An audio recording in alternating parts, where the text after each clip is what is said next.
Hello you guys, welcome back to the channel. It's Jada here, and today we are back with another Tyler Perry production. The last one that I think I did was Divorce in the Black. If you guys would like to check that out, I'll put it in the corner here for you guys. But I think shortly after that I did make another video talking about Tyler's reaction to our reaction to Divorce in the Black, because that was very interesting. But now we have yet another show from him. It's over on Netflix. It's called Beauty in Black, and they put out the very first season of that not too long ago, and I think it's about 8 episodes long. First of all, the name. Okay, I thought the name was very interesting. It's very similar to, obviously, like I said, Divorce in the Black earlier. Not sure if he's trying to turn this into a thing or not, but everything seems to be in black right now for some reason. Like everything in black. I've been hearing quite a few people talk about this show here and there, and the write-up I thought was pretty interesting. This is the one I found over on Google, but there is a different one over on IMDb. But the one on Google says, a stripper's fate takes a turn when she crosses paths with the wealthy, dysfunctional family behind a cosmetics dynasty and a devious trafficking scheme. So I'm gonna start with what I personally thought were the pros of the show, at least the positives and things that I liked, and then we're gonna get into more of the critiques, okay? So the pros, in my opinion, I am happy that they made this into a series rather than a film, because sometimes you have stories that I think need more time to be told and developed, and I think sometimes films don't really give you enough time to do that. And I also like that they try to do the whole powerful family thing. Kind of reminds me of Empire a little bit, mainly because of all the chaos that kind of goes on behind the scenes. If y'all remember Empire in its heyday anyway, it was definitely up there. If you guys would like me to do like a Throwback Thursday episode on that, let me know in the comments. But I thought that was a very, very interesting show looking back on it. And I have to be honest, when it came to the chaos in Beauty in Black, it was very entertaining, okay? Even though I have my critiques coming up about the chaos, I want to say that it was still a very entertaining show. And it also kind of gave me P-Valley vibes for obvious reasons. If you guys have ever seen that show over on Stars, I don't think I've ever talked about it here on this channel, but I thought that show was very entertaining as well. Now, the characters were also pretty fascinating, both in a good and bad way, but I'll probably get into that in just a moment. Now, someone had said when it comes to Tyler Perry and his writing style, you're either going to like it or hate it, and I definitely have to agree with that statement, because I definitely have had my share of things that I've said about Tyler and his writing. If you've been following along with me for a good while, you probably would have noticed some of the things that I've said and probably even agreed, but it's just kind of like either you accept it or you don't, you know? But regardless, we're just going to get into some of my critiques, and we're going to start off with the characters. So I personally think that the way in which these characters were written and kind of the plots, in my opinion, okay, there were no layers, and it just kind of was what it was, very typical Tyler Perry fashion. And even though I liked how 2 of the main characters, Mallory and Kimmy, eventually became connected or intertwined, Kimmy's character was probably the only one that I thought had any real type of development. She's a stripper, she works at the club, but she's trying to get this scholarship, she wants to do better for herself, she wants to get a respected job, and over time we see that she really has been trying, but obstacles keep getting in her way. Now, everyone else, including the villains, were kind of just one-note characters with no real depth. There were no layers to like who they were. They were honestly just stink people from episode 1 to episode 8. There was no type of change, nothing to make you feel sorry for them in any way or connect to them, understand their motives for things. Like, there was nothing, no type of real depth to them. I think Norman had showed a little bit of emotion, like for you to feel kind of sorry for him because of his wife, and he loved his wife, but then you find out he was cheating on her. It was just a lot, okay? Like, you realize, like, okay, well, I can't really connect with you, right? But Mallory was insufferable. Even though she's the type of person you might feel a little sorry for because she's stuck in this seemingly loveless marriage with a man that's always cheating on her, that man being Roy, who's also insufferable, but we'll get to him in a minute. It's very interesting that when it comes to to Mallory, you want to feel a little bit of pity, but you can't because she's just so like, ugh. I don't know if that was done on purpose or what, but it was just like, geez, like there's no redeemable qualities. But anyways, because Mallory kind of treats almost everyone around her like garbage more than 90% of the time, there's kind of no empathy or understanding there when it comes to her. From the moment we see Kimmy, however, she gets called a 304, a dumb 304, a stupid 304, because I don't want to say the other word, okay? We're just gonna say 304. But she was getting beat up, yelled at, and forced to do things along with her friend Rain because their PIMP, Jules, is telling them to. She's being forced to pleasure Roy, okay, and be at his beck and call, and he's talking to her like she's dirt under his shoe the entire time. And it's just like, oh, you feel so bad for her. You know, she's basically supposed to be kind of the underdog here. Roy is also another, like I said, insufferable character, but he's kind of stupid too. He's kind of dumb, I'm just going to be honest, but he's not, in my opinion, as dumb as Mallory makes him out to be. I think he does have a little bit of wit about him, a little bit of cleverness, but ever so slightly, like a little sprinkle, but not too much, right? Because he's still kind of slow. He tries to make himself out to be more important, and I think by having Kimmy be with him every now and again, like he basically makes him feel as though like his ego is being fed. Mallory obviously wasn't giving that to him because she thinks he's dumb. So yeah, I think it was like a power trip for him. That's kind of why he was treating Kimmy the way that he was. Charles, I think, is more of a side character, even though he and Roy are both the sons of Horace,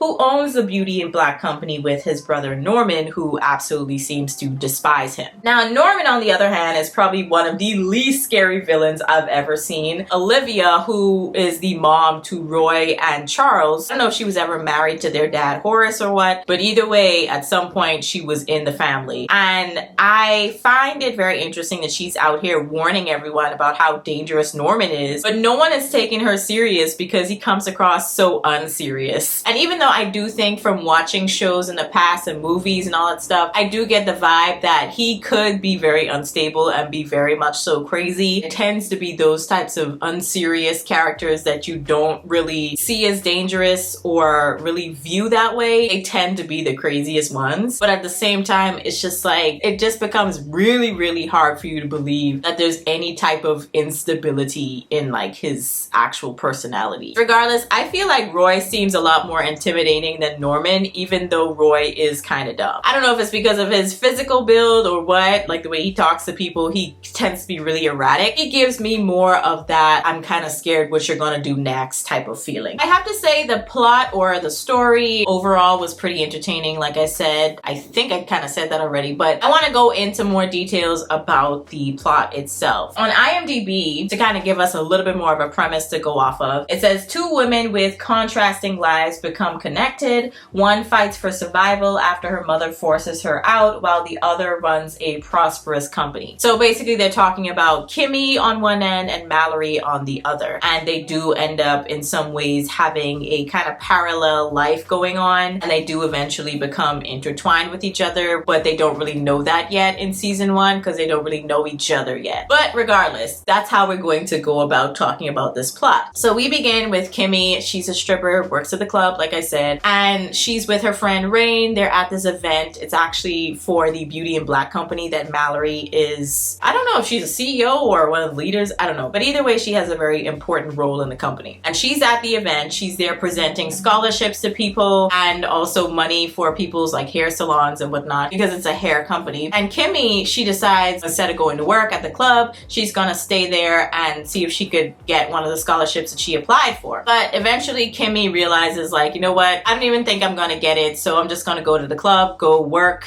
instead of staying. But eventually we find out that she didn't even get any of the scholarships anyway. We see her working at the club. You could tell she's being treated as like the bottom of the barrel. In terms of who actually runs the club, there's two women. We have Body, who's played by T. I think her name on YouTube, actually, she used to be a YouTuber. I don't know if she still consistently does that, but I think her name on here was Hey It's T or Oh It's T or something like that. I don't know. But yeah, she plays Body, who runs the club along with Delinda. And they, you could tell, are kind of intimidated by Kimmy for some strange reason because they can't really seem to get her in check, so to speak, because she kind of does whatever she wants to do, like showing up late to work because she wanted to see if she got a scholarship. And on the other hand, we have Mallory, who is leaving the event. She's like smiling, holding babies and all this stuff, but we get into the car and we really see her true nature. She's really mean. She's talking about these people like they're filth and scum and like they're beneath her, even though she used to be an orphan and she used to also be in their position. It's just kind of like, okay, well, now that you have a nice house and rich and you're wealthy and all that stuff,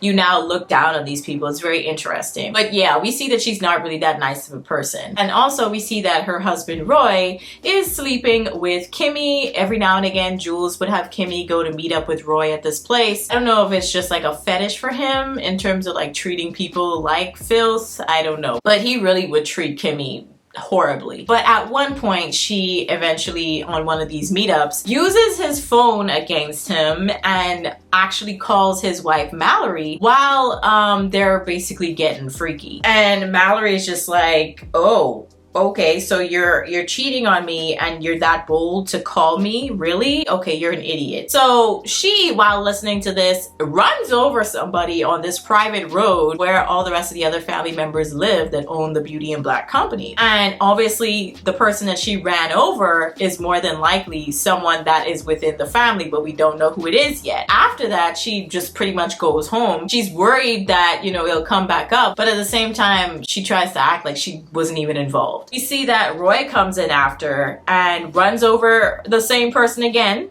but he is just like, yeah, I'm trying to be the responsible one by putting the body in the back trunk of my car. And then he goes home and Mallory is still mad about the whole phone call situation. But at the same time, he's just like, did you run over somebody? Like, what was going on? And she's just like, I don't know what you're talking about. I don't know what you're talking about. They try to do this whole scheme with Jules to try and hide the body. And we end up finding out that Jules is the head of their security and also the PIMP to Kimmy. I think that it's very interesting that they go to so much lengths to try and hide this evidence and try to get rid of this body of this person, but the person's still alive somehow. And then we end up finding out that this person that Mallory and Roy had ran over is actually their Uncle Norman's wife. But they clearly don't really care for her and they think she's useless. So she ends up in a coma at the hospital. Norman finds her and he's just like, yeah, Jules, I'm gonna need you to figure out who did this. But Jules, knowing good and darn well that both Roy and Mallory had something to do with basically putting this woman in this hospital right now, he's trying to figure out, what do I say? He's stuck in the middle. But either way, he's trying to please both sides. I'm not gonna lie, Mallory was getting kind of on my nerves because she was like so consumed by trying to figure out who Roy was with. I'm just like, woman, you have bigger fish to fry right now. It seems as though you have bigger issues to deal with than who your husband is sleeping with. But on the other hand, we have Kimmy,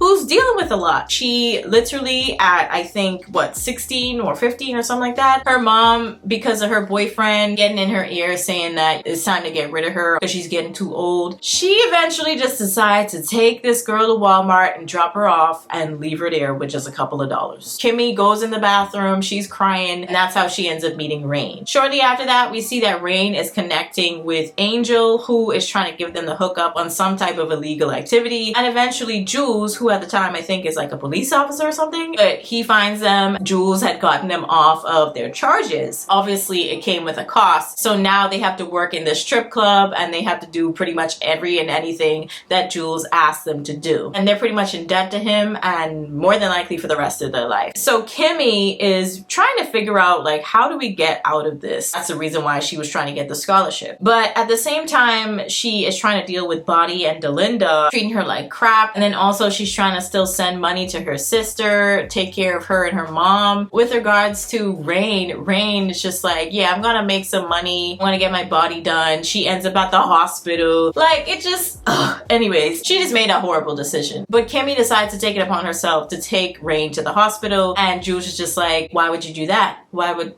like, what? And I think shortly after that is when she ends up meeting Horace. Horace comes in and he's looking at Angel instead of actually looking at Kimmy, so that's when Kimmy figures out, like, oh, you're into men. At first he's just like, no, I don't really want to actually have him in here like that. Like, who do you think I am? And she's just like, human? So you could see that he's very much so, like, you know, trying to explore himself. He's sick also, so I don't know if he's like about to die or what. Either way, it seems very much so like a serious situation, like a serious illness. illness. I think that because he has this illness, he's now feeling more open to exploring himself and what he wants. And one of those things, I guess, would be being with a man. And it's very interesting that he comes back again and he takes a real liking to Kimmy. He even lets her drive him home, and that's when she discovers that he's actually connected to Roy. Roy is his son, and Roy is who she was sleeping with. And she tries to make the brain connection. She's just like, oh, so you're connected to Jules, but she doesn't know that he doesn't have any clue about the whole situation. She keeps insinuating like, oh, you know what I mean. I know you know what's going on with the club. I know you know who I am. Like, we're indebted to you, that type of thing. But he's just clueless because he doesn't know that Jules has his own separate thing going on with his brother Norman. And also we see that he eventually moves Rain, Kimmy's friend, to a better hospital, but she doesn't really figure that out until later on. And Mallory, she's out here living her best La Vida Loca. She eventually hooks up with her driver Calvin, and now Calvin, I think, is getting a little too comfortable. He's trying to like pressure her into doing all these freaky things, and she's just like, yeah, no, I don't know who you think you are, but no. But you could tell she wants him. They're dealing with their own issues, but then we see that the Beauty and Black Company is having their own problems because now we see that their relaxers are causing these customers of theirs to develop cancer. Now they're basically suing the company, and this lawsuit could definitely bankrupt them. Their lawyer Varney tries to keep them afloat, but at the same time I think he knows that they're probably about to be buried. And on top of that, he's sleeping with Charles, and I guess Charles really likes him, but Varney doesn't really want to say anything because he doesn't want to lose his job. But at the same time, he's thinking that he's going to lose his job because he would come out as gay, and then also because he's sleeping with the son of the owner of the company. But either way, it seems as though shortly after everybody else in the family figures out that Norman's wife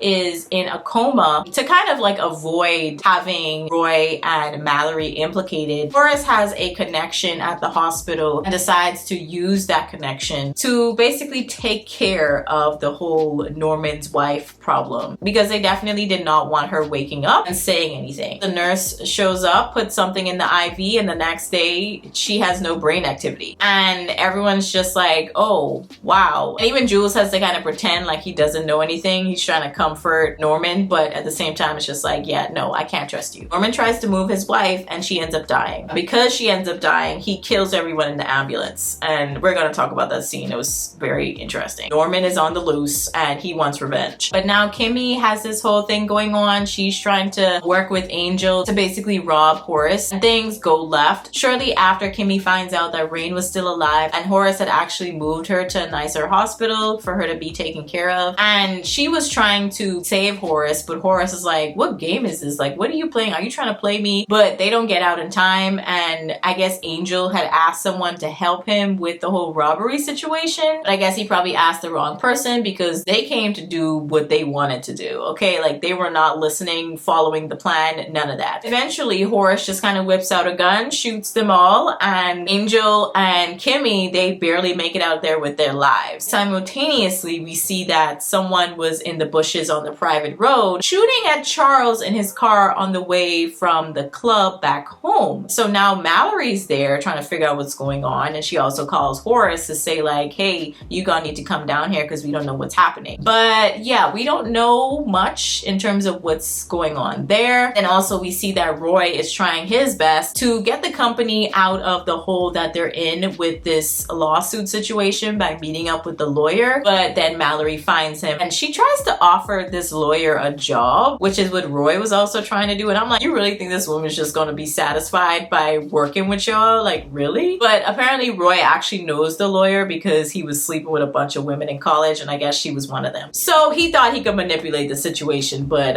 yeah, no, not smart enough to do that. It's very interesting where we're at right now with the show. There's a lot going on. Like I said, a lot of chaos, but at the same time, it's like it could be better. When it came to the actual writing of the lines that the characters would say, it was kind of funny at times, but I don't think that was the goal. I think they wanted it to be serious, but that opening line when Rain refers to herself and Kimmy as just 304s, I was pretty much sitting there like, wow, that's kind of sad. But at the same time, it's like the randomness of the comment kind of made it kind of funny. I'm just going to be real. Now, there were also a lot of areas where I thought the dialogue would just go on for too long, and it would just make things kind of unbelievable and awkward and kind of weird, even though I don't think that's what he was going for. Mallory, Roy, and Norman, I think, literally have some of the worst lines of the whole show, if I'm going to be real. I don't think I could really go into detail, but when I was watching it, I noticed that they tend to have the worst lines. Like, it was just like painful to watch at some points. Now, Kimmy's I thought were bad too, but not as bad. But there were a lot of scenes where they were talking too much, making the scenes weird, like I said already. For example, let's bring up the ones between Mallory and Calvin, when she keeps trying to convince herself that she doesn't want him. But I'm like, girl, be for real. You know you want this man. He seems to be an easy target. Obviously, you have the imbalance of power. You're his boss. He's probably gonna do anything to please you. And I know she's not probably sleeping with Roy at all. It just seems so unbelievable. Like, you know you want that situation. Like, she keeps trying to force this strong woman narrative, like, stay in your place. Do you know who you're talking to? You'd address me as so-and-so. And I'm just like, Mallory, please.